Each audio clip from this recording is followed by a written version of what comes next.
चार वर्ण बनाए हैं भगवान के द्वारा, ब्राह्मण क्षत्रिय वैश्य शूद्र, चारों के अलग अलग कर्म बताए हैं और अपने स्वधर्म का पालन करते हुए जीवन यापन व्यक्ति को करना चाहिए। भागवत जी में तो ऐसा लिखा है। ब्राह्मण वर्ण में यदि जन्म लिया है व्यक्ति ने तो उसको ब्रह्म कर्म ही करना चाहिए। क्षत्रिय यदि बना है भगवान की कृपा से तो उस क्षत्रिय का धर्म का पालन करना चाहिए, जो देश की रक्षा, समाज की रक्षा, धर्म की रक्षा, गौ की रक्षा, ब्राह्मण की रक्षा, सब जीव की रक्षा करना क्षत्रिय का धर्म बताया है। वैश्य का धर्म बताया है कृषि गोरक्ष वाणिज्यम, या खेती करें या फिर व्यापार करें, वाणिज्य अथवा तो गौ रक्षा करे, गौ पालन करे और उनसे धन संपत्ति जो भी आती है उस संपत्ति से तीनों वर्णों का ही अपने वर्ण के साथ में सबका पालन पोषण करना चाहिए। ब्राह्मणों को ब्राह्मण बनने देवे, सबसे बड़ी बात तो ये है। यदि व्यक्ति अपने वर्ण का त्याग करके और दूसरे वर्ण में प्रवेश करके यदि कर्म करता है तो उस व्यक्ति को कभी भी शांति नहीं मिलेगी। धन मिल जाएगा, वैभव जरूर मिल जाएगा, पर मन को शांति नहीं मिल सकती है यदि स्वधर्म का किसी ने त्याग किया तो। ब्राह्मण यदि अपना निज कर्म ब्राह्मण का करता है तो उसको ब्राह्मण कर्म करने की प्रेरणा और मिलनी चाहिए। और वो कब मिलेगी? जैसा शास्त्र हमारा कहता है कि ब्राह्मण को कर्म करने पर इतनी प्रचुर दक्षिणा देना चाहिए कि उस दक्षिणा से उनका भरण पोषण अच्छी तरह से चल जावे, उसको कहीं भीख मांगने की जरूरत न पड़े, उसको कोई और व्यापार या अथवा अपने धर्म का त्याग करके और दूसरी दुकानदारी करने की आवश्यकता न पड़े। इतना धन ब्राह्मण को देना चाहिए दक्षिणा के रूप में, तो ब्राह्मण अपने आप ही कर्म करेगा, विद्वान बनेगा। वो ब्राह्मण विद्वान आज क्यों नहीं बन रहा है, क्यों नहीं पढ़ रहा है, क्यों नहीं लिख रहा है, क्यों इस विद्या से दूर होता जा रहा है? बस कारण यही है, भरण पोषण उसका इस चीज से नहीं चल रहा है। हम लोग कंजूसी करते हैं, अन्य कार्यों में सब में पैसा खूब लगा देंगे, लेकिन ब्रह्म कर्म यदि हम करवाते हैं, भगवान का कार्य जो करवाने वाले ब्राह्मण देवता हैं उनको प्रचुर दक्षिणा मिलती नहीं है। वो बेचारे उदास होकर के जाते हैं, न तो उनका आशीर्वाद मिलता है। बच्चे भी सोचते हैं क्या लाए हैं मेरे पापा, बोले इतनी सी दक्षिणा मिली है, तो फिर क्या होगा उससे बताइए जरा।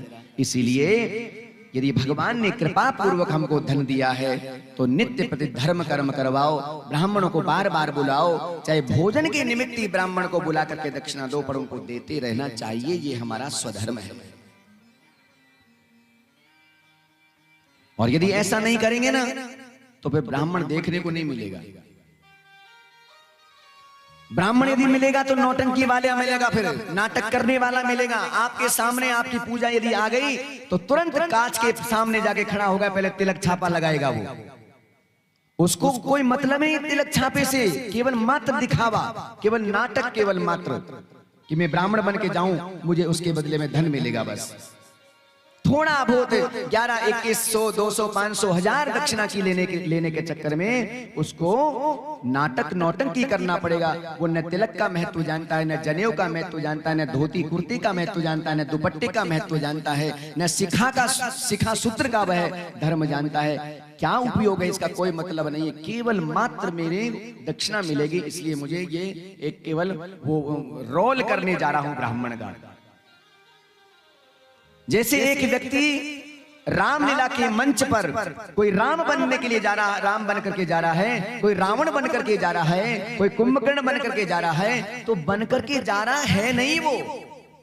उसी प्रकार से वह ब्राह्मण भी ब्राह्मण नहीं है, पर केवल दिखावा करने के लिए वो ब्राह्मण बन करके तुम्हारे पास जा रहा है। इसकी कमी क्या है? क्यों, किसकी कमी रही है? ये हम लोगों की कमी है। उस ब्राह्मण को हमने प्रेरणा नहीं दिया है। हमको विद्वानों की जरूरत नहीं है, हमको पाखंडियों की जरूरत है। बस केवल दिखावा चाहिए, बस मात्र केवल। हमें विद्वान नहीं चाहिए, हमको तो 5 रुपए वाला ब्राह्मण चाहिए।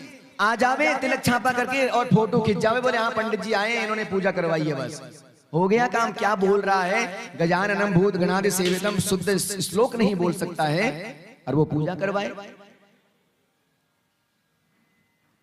विद्वान जब बनेगा जब हम उस ब्राह्मण के बारे में सोचेगा, वो सोचेंगे बोले हमको अब विद्वानों की आवश्यकता, और सब अपने अपने हृदय पर और हाथ में जल लेकर के संकल्प व्यक्ति को कर लेना चाहिए। यदि बुलाना है तो ब्राह्मण को बुलाना है और विद्वान को बुलाना है, ताकि विद्वान के एक एक मंत्र के उच्चारण करने मात्र से हमारा पूरा परिवार पवित्र हो जाए, हमारा घर पवित्र हो जाए। उसकी वाणी पवित्र है, उसकी वेद ध्वनि है, वेद मंत्र है उनके। पर गलत यदि वेद मंत्र बोलेगा ब्राह्मण तो उससे न तो उस ब्राह्मण का कल्याण है और न उस यजमान का कल्याण है। पैसे के लोभ से मूर्खों को मत बुलाओ। मैं ऐसे ब्राह्मणों की निंदा नहीं करता हूं, पर ब्राह्मण बनने तो उनको, मूर्खों का हाथ भी नहीं लगना चाहिए, मूर्खों को बुलाना नहीं चाहिए।